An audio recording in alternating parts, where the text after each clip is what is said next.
Good afternoon, ladies and gentlemen, and welcome to the Gold Fields Q4 results presentation. All participants will be in listen-only mode.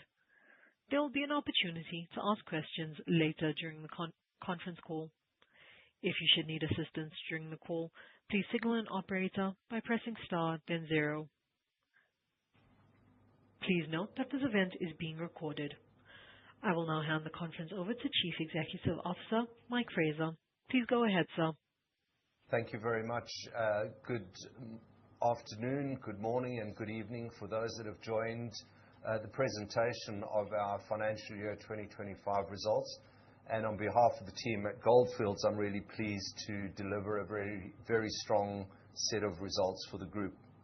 Going into the presentation, I have with me our Chief Financial Officer, Alex Dahl. Also joining in the room is Jongisa Magagula, our Executive Vice President of Corporate Affairs, as well as Chris Gracious, our EVP of Strategy and Business Development. As going into the presentation, we will run through a short presentation that will be shared between myself and Alex, and then we will spend some time at the back end addressing questions. I would like to first draw your attention to the disclaimer on the forward-looking statements. Just going into some of the highlights, I think first and foremost, as I said, we are very proud to deliver a strong operating and financial performance for 2025. I think firstly and most pleasingly, we delivered a safe delivery during the year. And it's quite clear that our safety improvement plan is starting to deliver positive outcomes for the group. In terms of production, attributable production was up 18% year-on-year to 2.44 million ounces, and that was at the upper end of our guidance of 2.25 to 2.45 million ounces. That was assisted by strong performance across many of our assets, but most importantly, through the strong contribution and ramp-up of our Salares Norte mine in Chile. Our all-in costs and all-in sustaining costs were within guidance, and were marginally higher than 2024. Most of the impact was due to higher sustaining capital, but also due to royalties and stronger producing currencies. If we look at the work that we've done on improving our portfolio, as I said, calling out Salares Norte achieved commercial production in Q3 2025 and steady state production during Q4. And certainly, Salares' ramp-up has been a very pleasing part of the delivery during 2025. In addition, during the year, we completed the acquisition of Gold Road Resources. That was completed in Q3. That allowed us to consolidate 100% of Gruyere and the surrounding tenements, and I will touch on the outlook for Gruyere in a short while. We also continued the progressing of Windfall towards FID. We worked on updating the execution plan, as well as advancing conversations with our host community on advancing the impact and benefit agreement, as well as progressing the final environmental approvals. In addition, in terms of our portfolio, and as communicated at our Capital Markets Day in November, we've identified a number of asset optimization opportunities across our assets, and we have started embedding those into our plans for 2026. Also, finally, to talk to the fact that we have significantly increased returns to shareholders, and that has been communicated in our results today. This follows our decision to revamp our capital allocation policy in November, which we communicated as part of Capital Markets Day, where we now are delivering 35% of free cash flow before discretionary investments. In addition, we announced a special dividend of R4.50 per share, as well as a share buyback of $100 million to be delivered during the course of the next 12 months. That delivers a total shareholder return of R31.85 per share, which in our view delivers an upper quartile yield of over 6%. We also have decided to allocate an additional $250 million to our top-up program over the next 2 years, which increases that total program to around $750 million, of which $353 million is delivered now in this result. So overall, I think the key message is that we've had a safe, reliable operating delivery during 2025, and that has delivered strong cash flow generation, which has allowed us to continue to reinvest in our business and return additional cash to our shareholders. Just again, to remind everyone of our portfolio, Gold Fields today is a global gold miner with assets in high-quality jurisdictions. We have 9 mines and 1 project across 6 countries, and these are all in attractive mining jurisdictions. We have delivered adjusted free cash flow of just under $3 billion during 2025, with around 44% of our production from Australia, and key growth in Chile and Canada through Salares Norte and our Windfall project. If we move on to operational performance for 2025, again, just most importantly, we're proud of the fact that we've been able to get everyone home safe and well at the end of every day.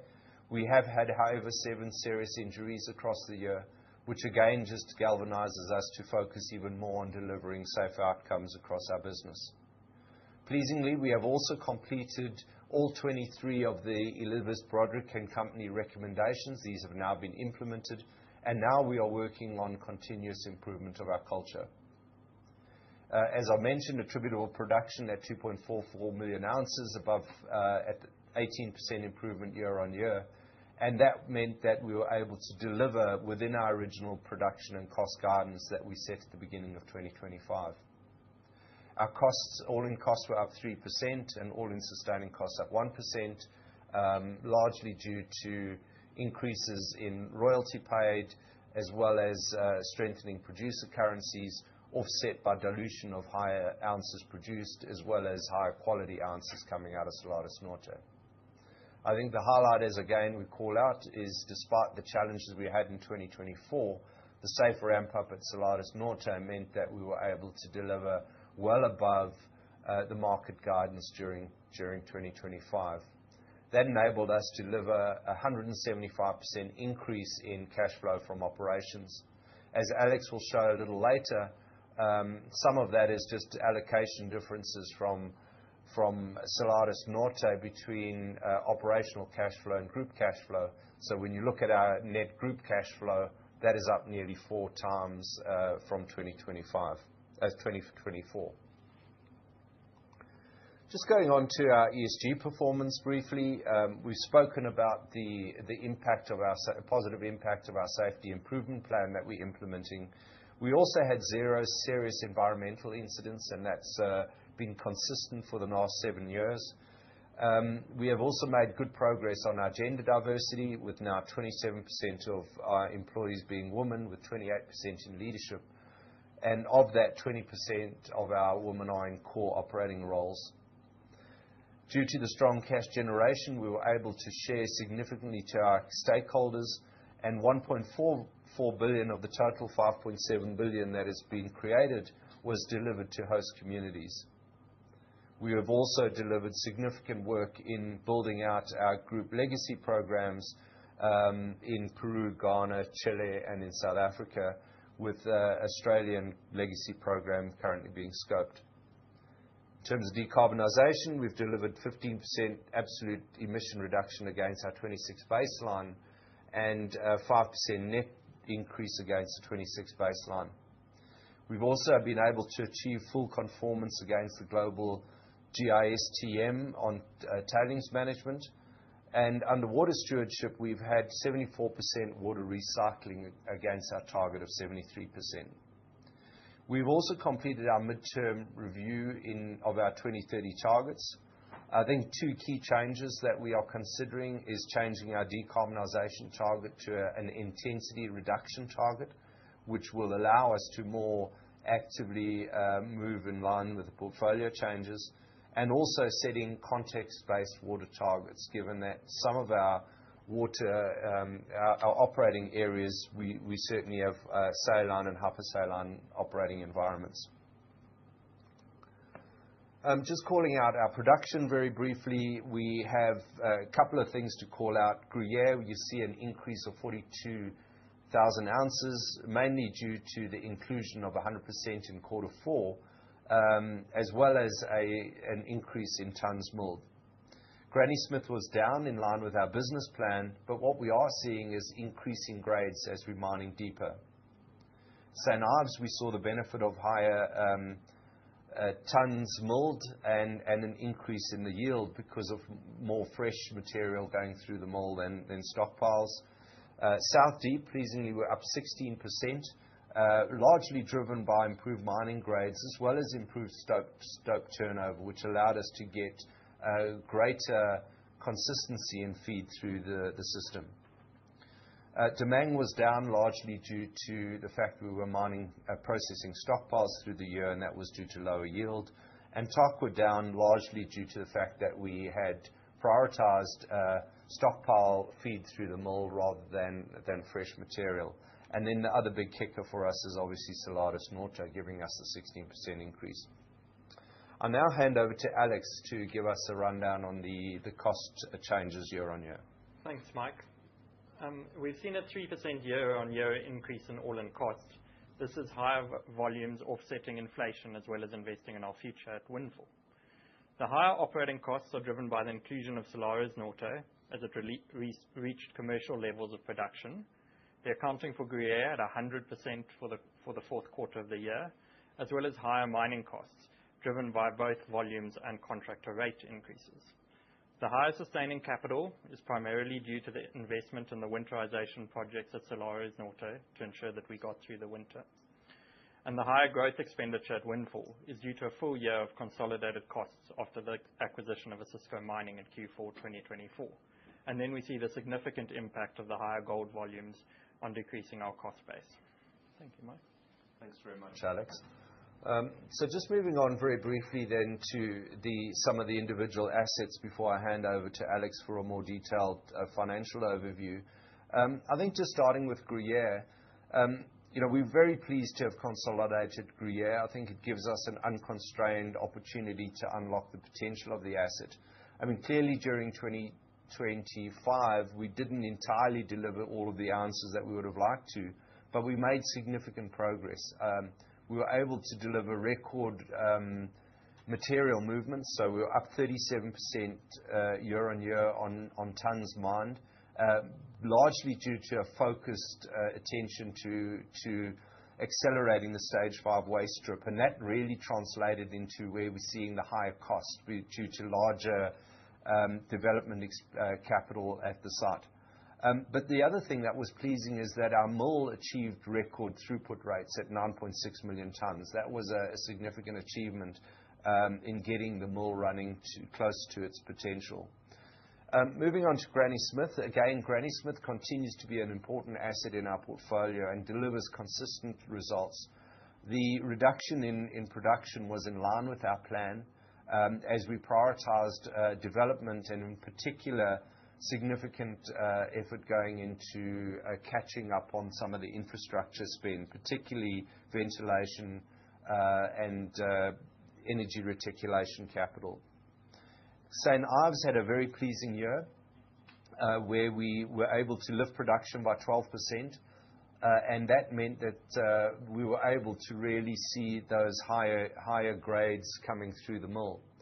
All-in cost was up 14%, but that was largely due to the higher capital spend, in particular as we bore the brunt of the capital spend on the renewable energy microgrid during the year. On an all-in sustaining cost basis, they were down 5% year-on-year. Moving on to Agnew. Agnew saw a 7% increase in attributable production. That was largely due to an increase in improvement in mine grades and processed grades. We did see a 21% increase in capital spend, which translated into a 14% increase in costs.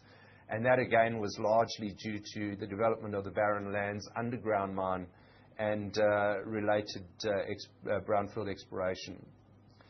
South Deep, we've touched on this, production up nearly 16%.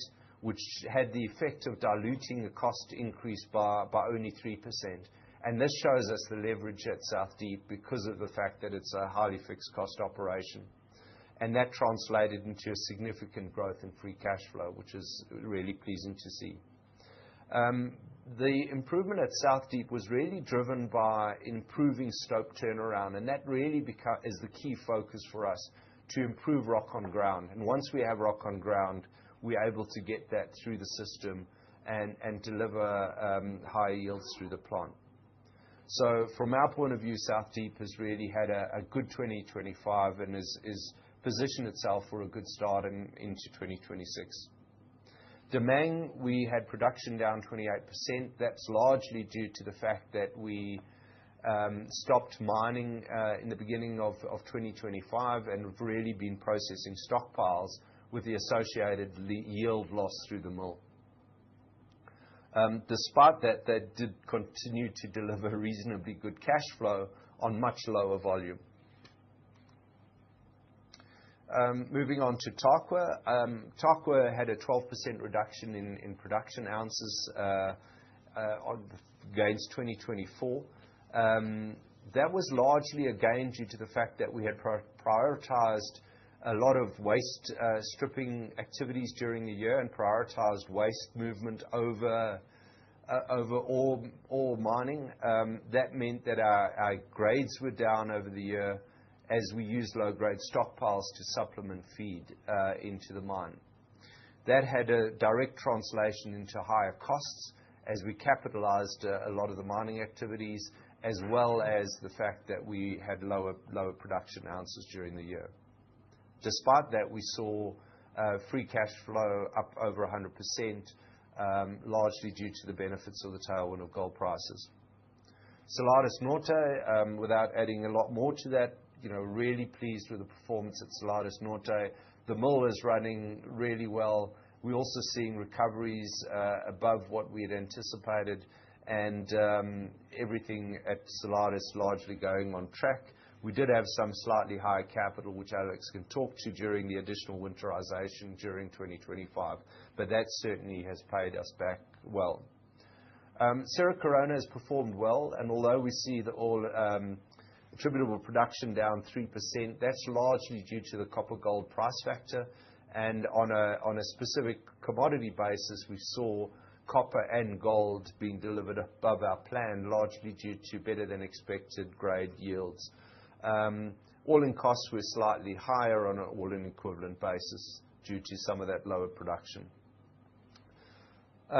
With that, I'll hand over to Alex to take us through the detailed financial performance.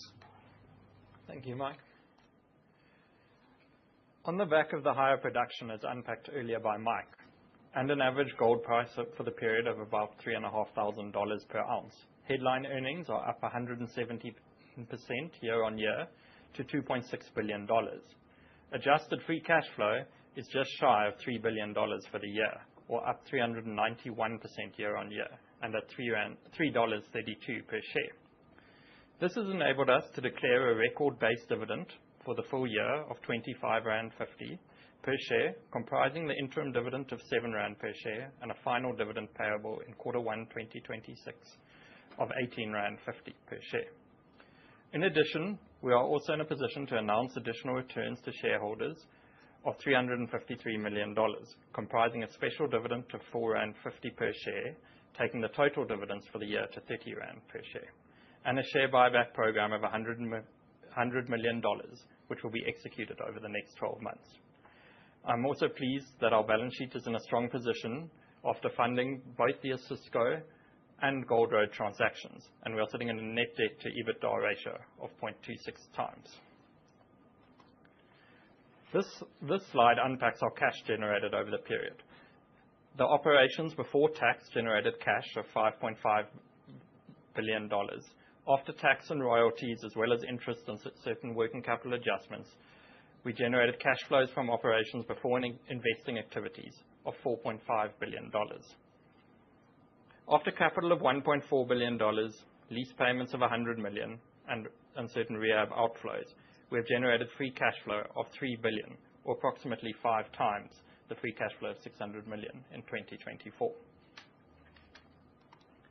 This slide is the capital allocation framework that we communicated with the market as part of our Capital Markets Day in November 2025, which is all about ensuring we continue to invest in our assets to ensure safe, reliable, and cost-effective operations, maintain our investment-grade credit rating, and pay a sector-leading base dividend.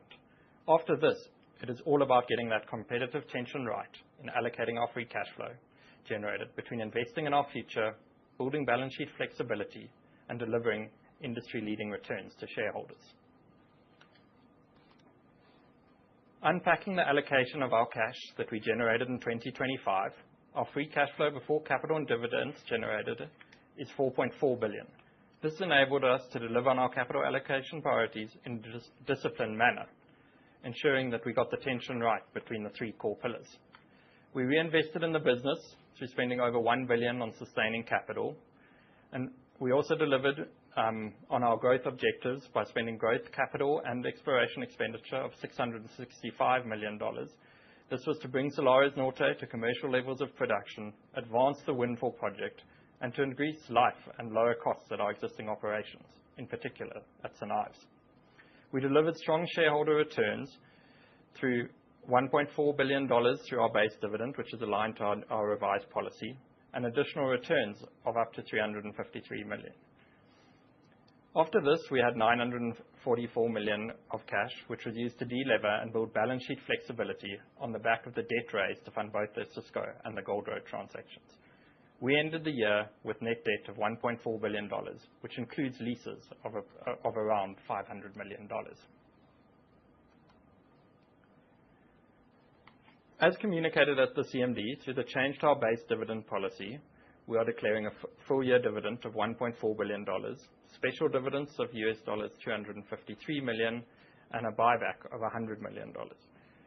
This enables us to deliver total shareholder returns of $1.7 billion over the period, which is 44% of free cash flow before growth and 54% of total free cash flow. This is in excess of half of all our cash being returned to shareholders. On the back of the additional returns, on the back of the stronger gold price, we are also in a position to top up our program that we announced at the CMD from $500 million to $750 million over the next 2 years. After both the special and the share buyback, this leaves $400 million under the program. This graph shows our dividend history over the last five years. In 2025, we are able to deliver record shareholder returns of 31.90 rand per share, a 220% increase from 2024. And this we believe equates to an industry-leading yield of 6.3%. Thanks, Mike, and back to you. Thanks very much, Alex. And look, I think just the work that was done on revisiting our capital allocation framework has certainly given us a lot of clarity on how we position the business going forward. And what I can honestly say is that that does not limit our ability to continue to improve the quality of our portfolio. So now we move on to what we are doing and the three levers of growth that we consider around improving our portfolio. So I think during the year, despite the significant cash generation and what we have returned to shareholders, we continued to make disciplined investments across the three growth levers during 2025. In terms of our bolt-on M&A, we did complete the Gold Road acquisition, which allowed us to consolidate 100% of Gruyere and the surrounding land package. We also significantly advanced our Windfall project in preparation for FID, which we are still planning for mid-2026. In addition, we have been hugely successful in extending life at our assets through our brownfields exploration program. And in a short while, a few slides will touch on the success we've had in reserve replacement at our assets. But we spent $129 million in our brownfields program in 2025, which allowed us to deliver a 9% increase in reserves across the year. In addition, we have really revitalized our greenfields exploration program. We have spent $101 million during 2025. This is inclusive of a $35 million equity investment in Founders Metals to gain a significant exposure to Antino Gold Project in Suriname. In addition, we spent $21 million on our broader land package at Windfall, which is beyond the brownfield spend. Also what we did in quarter four, we integrated the Goldfields exploration portfolio, which gave us a significant additional exposure for our Gruyere mine.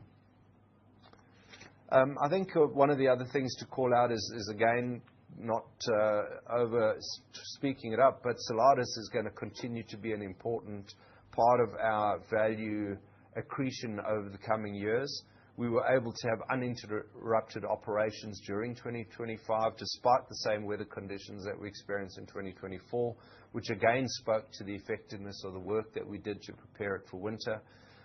We achieved commercial level of production in quarter three, with steady state production achieved during quarter four.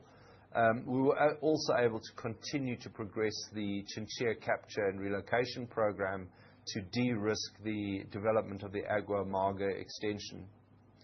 In 2026, our focus is to continue to maintain the steady state throughput and stability through the plant. We still have around 2 years of mine material sitting in front of the plant, so we're certainly not mine constrained or at risk in the mining in any way. We'll continue to advance the Chinchilla capture and relocation program, and starting to prepare the second half of the year, the Agua Amarga pioneering and pre-strip activities.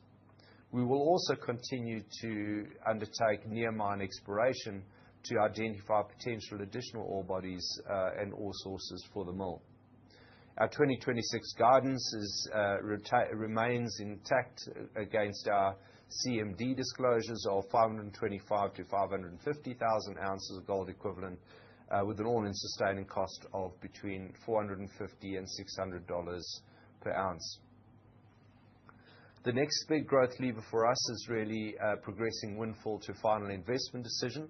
Our key deliverables really for 2026 is finalizing the execution plan, getting the main environmental completed and awarded during the end of H1, continuing the secondary permitting approvals, which we also require by the end of June, getting the impact benefit agreement signed, and really ensuring that these are all in place to take the most advantage of the weather windows ahead of the next weather, the winter season at the end of 2026. Our plan at this stage is to really advance those key deliverables during the first half of this year. That will ensure that we have all of the site cleared and core infrastructure in place for the start of 2027, which allows us to start plant construction during the first half of 2027, with commissioning to start commencing the back end of 2028, with first gold due in 2029. The critical path for us over the next few months is really around the key permitting and approvals, and we are confident that we remain on track at this point in time, but we'll provide a good update at the Q1 operating update in early May. Just moving on to the Gold Road acquisition very briefly. Again, we think that this was a very well-executed transaction. We got the timing right. This was always something we wanted to do, and we feel very pleased with the outcome of what this has delivered. For a net $1.4 billion, we are able to consolidate 100% of this asset, and that allows us to really deliver on the full potential of this asset and optimize the full life of mine. It also allows us to bring in 100% of Golden Highway and that entire Yamana land package, which we have already identified a number of targets to build into our longer-term plan. The key focus for us in 2026 is advancing the studies to optimize the deposit. Obviously looking at ways of accelerating access to some of those high-grade material to supplement the lower grade Gruyere deposit, as well as investing in further drilling across the Yamana package. Just going on to reserve replacement. This is ultimately how we measure the health of the life of our portfolio. Pleasingly, we were able to deliver additional 4 million ounces in reserves over the year, which gave us 9% improvement in our overall reserve position.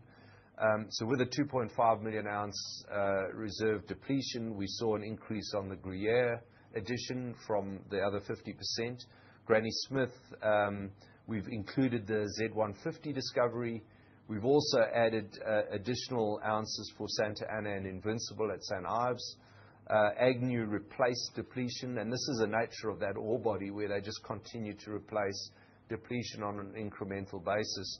Tarkwa, we were able to convert resources to reserves through that additional price assumption adjustment, as well as removing some of the key operational constraints. This is going to be a key focus for us to continue to replace reserves. Just moving on then to the outlook and conclusion. For 2026, our guidance really is completely in line with our guidance that we provided Capital Markets Day for 2026, with production targeted between 2.4 and 2.6 million ounces. Total capital is between 1.9 and 2.1. All-in sustaining cost between 1.8 and 2,000, and all-in cost 2,075 to 2,300.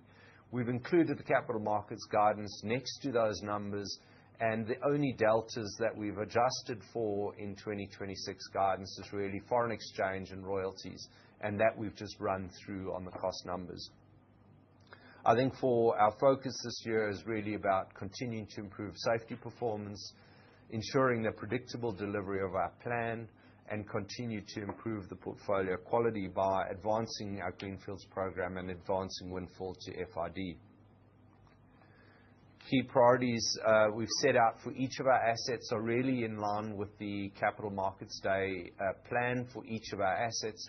We have a number of studies and activities and capital investment going into each of these assets to improve the quality of these individual assets, and also clearly progressing two key permitting and lease renewal processes. Firstly, the Tarkwa lease renewal, and secondly, the permitting around Windfall. We have a very clear plan, and we are progressing against our strategic plan that we set out in our Capital Markets Day in November. With that, we come to the end of the presentation. Thank you for listening, and now we hand over to Jongisa to facilitate the questions.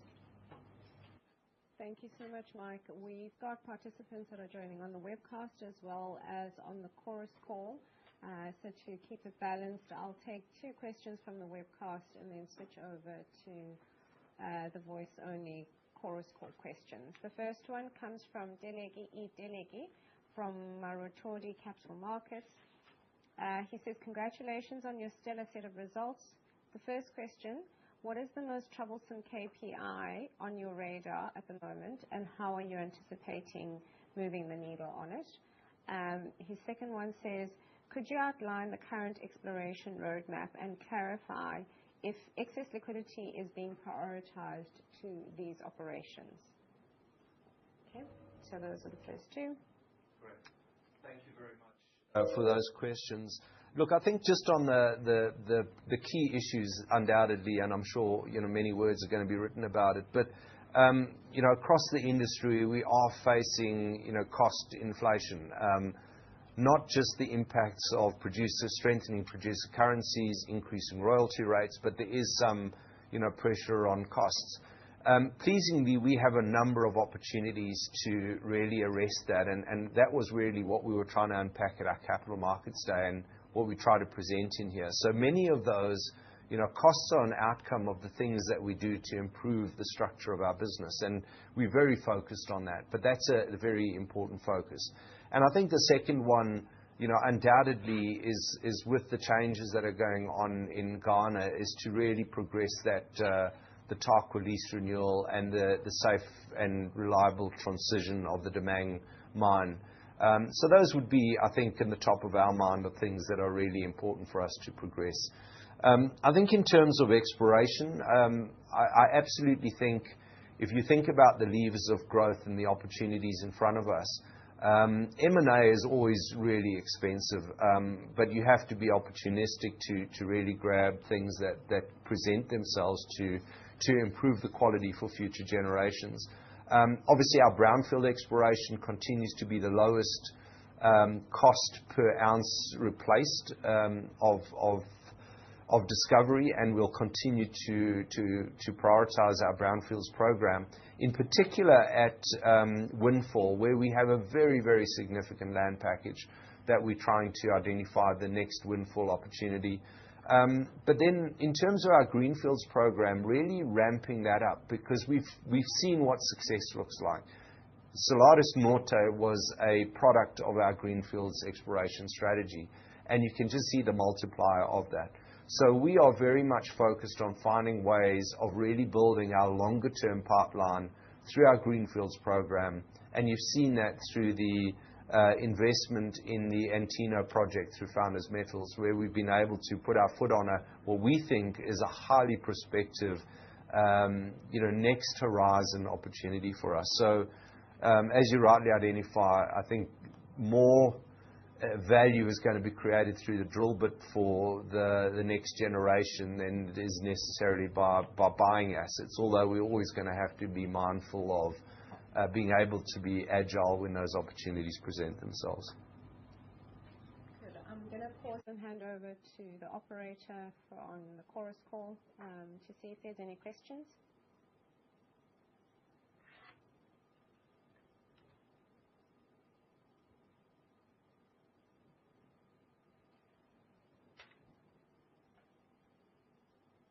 I'm not hearing that there are any questions on the chorus call, so we'll just carry on. The next one is from Luca Crasadonia from VSME Report. He says, "Good afternoon. Could you please explain the rationale for a $100 million buyback on a market cap of 47 billion?" Yeah, thanks for that, Luca. And I think I'm going to probably hand that question to Alex to take.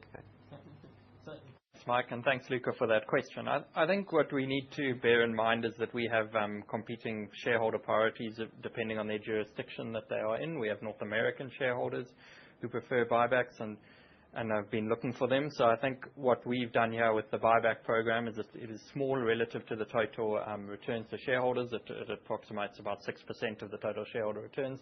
So we think it is just finding the right balance of mixing our returns between both dividends, special dividends and buybacks, our top-up returns. Alex, and I would just say that the views amongst shareholders about buybacks are quite polarized at times. This would be the first time that we've really been in the market buying back shares, and it really is an opportunity for us to just see how it goes with a very low risk entry. Okay. Just the second question, also on the webcast, is: do you plan on doing any joint ventures with Zijin Mining?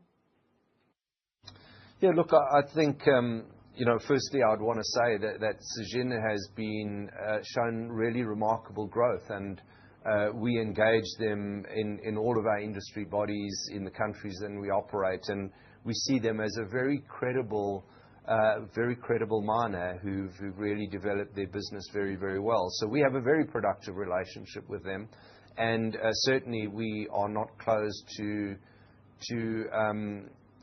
working with any of our peer groups around the world. Our point is always clear. We're here to exist to create value. As long as we can find partners who share our values and are willing to work in line with our standards and what our expectations are of ourselves and the priorities for our shareholders, then frankly, it would be incumbent on us to be constructive about any potential working relationship. I'm going to pause again and just see if there are any questions on the chorus call, operator. So I'm hearing that there are. Please go ahead. We have a few questions. The first question we have comes from Chris Nicholson of RMB Morgan Stanley. Please go ahead. Hi, good afternoon, Mike and team. I've just got two questions, please. So I know we touched on it on our call this morning. So can we just go back to the current situation in Ghana? It's my understanding that royalty bill is now before the parliament. So is it your base case that royalties will be lifted on Tarkwa in particular? And then in relation to the ongoing lease renewal negotiations you're having with the government there, I know that there's a couple of things at stake. Could you talk to the fact whether the 10% government ownership is one of the issues that are at stake in relation to that lease renewal? And then just the final one, obviously we're looking at roughly about $2 billion of CapEx this year. I've been going through my model today, and the one region I'm specifically interested in is in the Australian region. It looks like you spent somewhere close to about $600 million in 2025. Could you give us what the CapEx number would be for 2026 in the Australian region? It looks to me like it's going to be north of $1 billion. Thank you. Thank you, Chris. I'll come back. Alex can take the CapEx question, but let me just start with Ghana. You're quite right. The royalty bill is in front of Parliament. Under that, the parliamentary procedure, unless it's withdrawn, it will be passed into law within weeks. So you would expect it during the course of March. I expect to be announced as law. Under our current lease agreement at Tarkwa, though, we won't be immediately impacted because our lease agreement does include some stability provisions, which means that it won't apply to us at least until the end of our lease, which expires in April of 2027, which, as we know, is not that far away, but it does provide some protection during the course of 2026. But I think the issue around the royalty rates and will it apply going forward, I think is something that is still not yet entirely clear. Because as you rightly call out, there's also a debate about, is the 10% ownership appropriate? And it's not just for Tarkwa. There's many other assets that don't have any local participation or any state ownership in the asset. And I think the way that we having the conversation with government, and it's very early days, so there's nothing is hard on the table from proposals either from our side or their side, just to be clear. We're really talking about the process at the moment. It's really about how we share value here. And today there's already a significant sharing of value with the government of Ghana. And the conversation we're having is to say, look, you can pull many levers here, but just bear in mind that you can't pull all the levers, because otherwise you end up in a world where there's makes very little sense for companies like ours to continue to invest. So I think the conversation is really to try and be quite broad and pragmatic. And I do think the government is aware of the fact that now that you've pulled you shot one of the arrows on terms of royalties, that you've got to be quite pragmatic about how you think about the rest of the package. And I also don't think it's off the table to think that there could be potentially some other movements. The ministers and the Minister of Finance have already been talking about reducing the stability levy from the current 3% to 1%, for example, to mitigate some of those impacts of the high royalties. So there's a degree of pragmatism, but I think as the bill stands today, we will see that new royalty rate coming through. But we certainly think that the door is now not closed to continue to talk about what a fair sharing of value looks like going forward. Alex. And thanks, Chris. To just go to your capital, you are right. There are going to be significant increases in Australia. The first one is at Gruyere, an increase of about $150 million. That is just purely due to consolidating at 100% versus 50%. Then at Granny Smith, we're seeing close to $100 million increase, and that's as we invest in ventilation, cooling and power upgrades to access the Zone 150 ore body that you saw Mike talk about, the additional reserve of 500,000 ounces there. And then at Agnew, we're also seeing a $50 million as we invest in tailings, paste plant construction, as well as ventilation and cooling upgrades. And then also at St Ives, about a $50 million increase at the Invincible complex development and on the materials as we advance the materials handling system. So you're right. If you also add the stronger Australian dollar, that moves your 600 million close to the sort of billion mark. Because there are quite a few questions still on the chorus call, and I understand. Thanks all. Appreciate it. Was an issue with connectivity. Thank you. Take another one on Ladies and gentlemen, just a reminder, if you would like to ask a question, please press star and then one now. The next question we have comes from Rene Hochreiter of Noah Capital. Please go ahead. Hi, Mike and Alex. Nice results. Well done. Very nice. Great control. Cost control especially. Mike, you have a dividend policy, and I get that one. But would you consider having a special dividend policy? Like it looks like at the moment, a special dividend is declared, depending on what your capital allocation is. But would you have a more rigid policy going into the future sometime?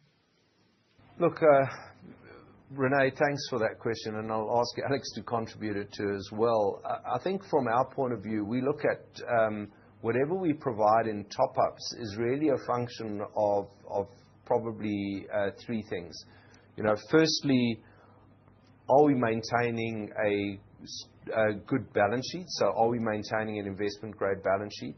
Secondly, are we limiting the opportunities to reinvest in our business for the future generation?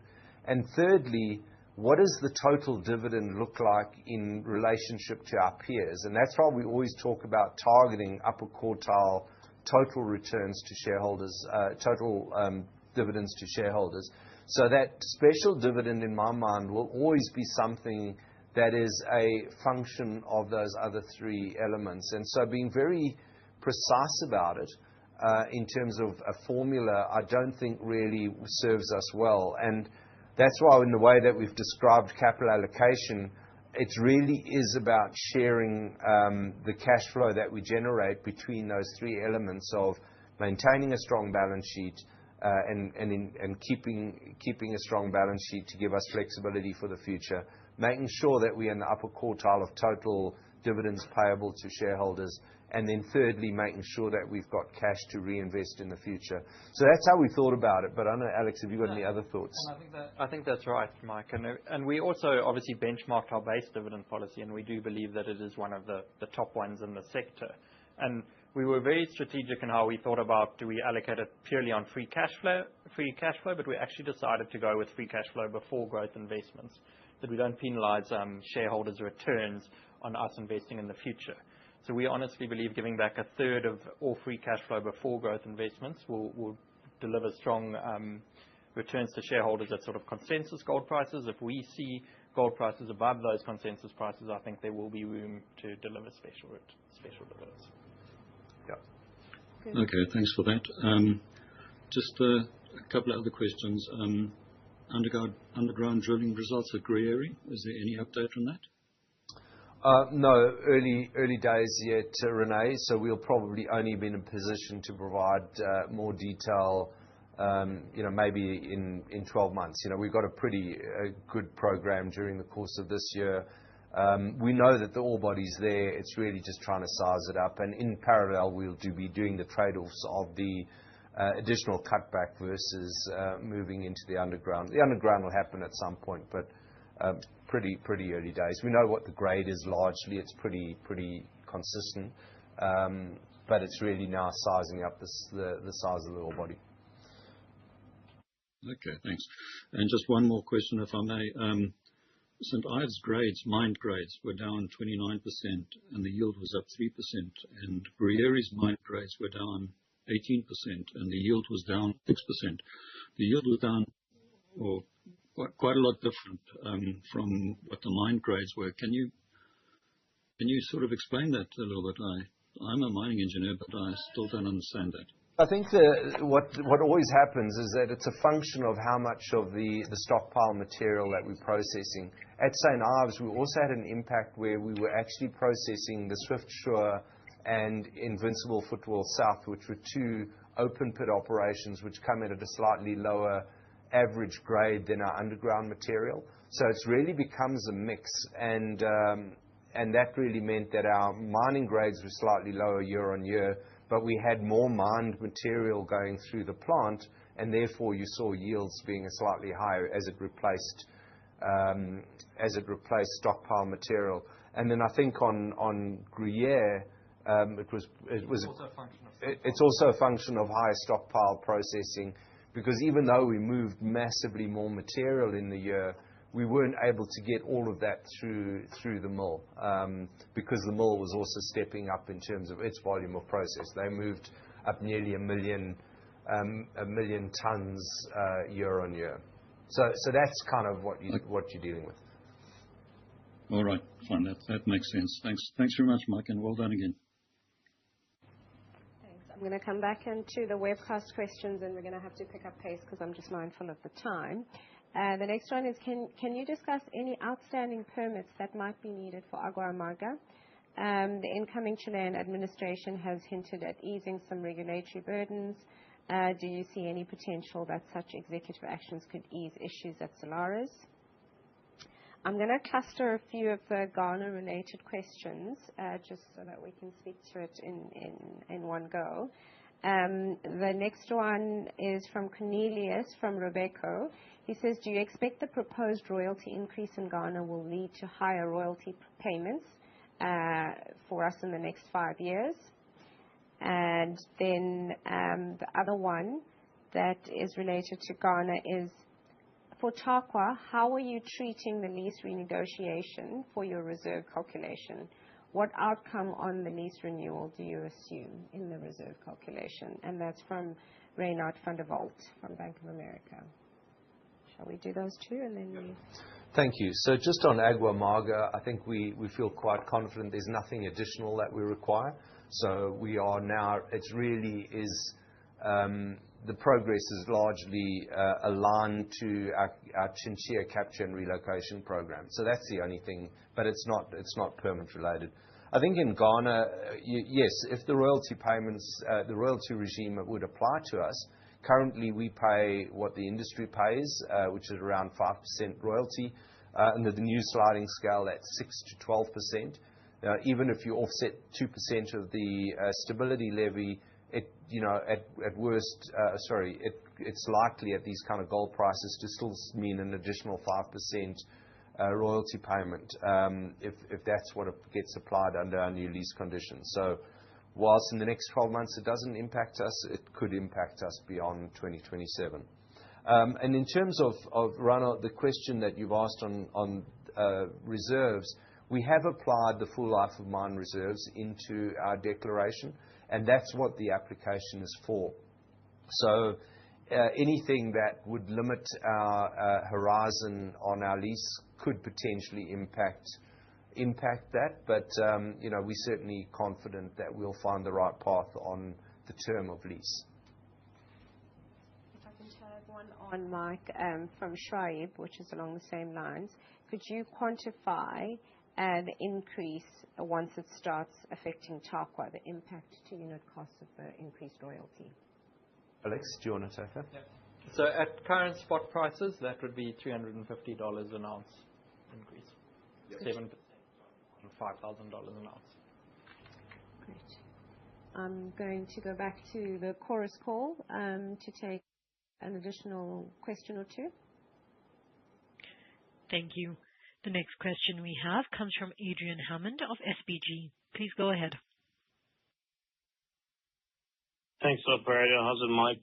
Just to follow up a bit on Windfall, the project as it stands, you've given us a CapEx number at Capital Markets Day, although there is still due an EIA and RBA as well, and obviously most importantly, the feasibility study. So I guess the question is, what's your confidence in the CapEx number, given the feasibility has yet to be done? And I'm assuming that your reserve gold price increase to 2,000 will have a large influence on the project and the reserves, etc. So I guess, should we be looking forward to I would like to call it a tier 1 asset for Windfall, but I don't see it as a tier 1 yet, not because of its jurisdiction, but because of its size and cost profile. But perhaps you can enlighten us. Thanks. Adrian, maybe just a couple of things. So this investment in Windfall is what we look as almost the first phase of the development of this entire property. So the first phase of this was always designed to fit in with provincial approvals, which was always gonna be the fastest pathway to get this project started. That is gonna really deliver us that 300,000 ounces, you know, for the next 10 years. It banks it in. We're already starting the next second phase of studies, which will help us to further optimize the asset. That's about looking at potential additional material handlings, potentially a shaft for the long term. We know this is a 20-year plus asset. In addition, we're looking at ways of improving the yield of that asset. Today, we have a fairly tight footprint that is within the current approval that is being developed. Just to be very clear, the feasibility study for this asset that supports the environmental approval was actually done 2 to 3 years ago. The only thing that we're really working on is optimizing our underground mining. Even with a change in reserve price assumptions, because of the nature of our footprint, in this first phase of the project delivery, it's not gonna have a material impact on the reserves in the near term. The bigger opportunity really is to go into that second phase of permitting, which hopefully will allow us to widen the footprint and create further opportunities to mine this ore body. Then we've got the opportunities of all the nearby resource that we haven't even, you know, started including in this. We absolutely do believe that in the long term, it's tier one. Yes, you may look at it today and it might be too small, but the potential of this asset is and the footprint is really huge, and it's up to us to now migrate to that. The first approval is really this. In terms of the capital cost, you know, we felt that when we got to November, we put a lot of work into understanding the underground mining. We put a lot of work in updating our cost estimates and the execution plan, and certainly that presented the best view of it. In terms of the IBA, you know, that's largely gonna be translated into some form of, you know, royalty equivalent type participation, I suspect. I do think that, you know, that's not gonna necessarily hit our capital number. I think the biggest risk on capital is possibly likely to be, you know, any significant changes in exchange rates, US dollar, Canada, but also just in underlying contractor and project productivity. I mean, we've seen and we've been engaging with some of the peers who are delivering big projects in Canada, and the biggest concern is just like as years passed, you know, productivity rates are dropping off. That's probably one of our bigger concerns. Chris is on the line. I don't know if, Chris, you wanna add anything to that. Yeah, no, Mike, I think you covered it extremely well. Maybe the one point I would add is to the prospectivity that we see. This gets to a related question before about additional investments in exploration. We'll obviously are prioritizing increased spend at Windfall. As we think about future pipeline management, and people always ask us what's next after Windfall, we kinda say we highly are excited about the next Windfall project will be found at Windfall. Thanks, Chris. I'm just mindful of time. I'm gonna take 2 questions from. Thanks for the color there, Mike and Chris. That's very useful. To follow up, if I may, for Alex on inflation rates, which follows on about the CapEx. We've seen some incredible increases with some of your peers as well. It sort of reminds me of the prior cycle where competition for labor had become a thing.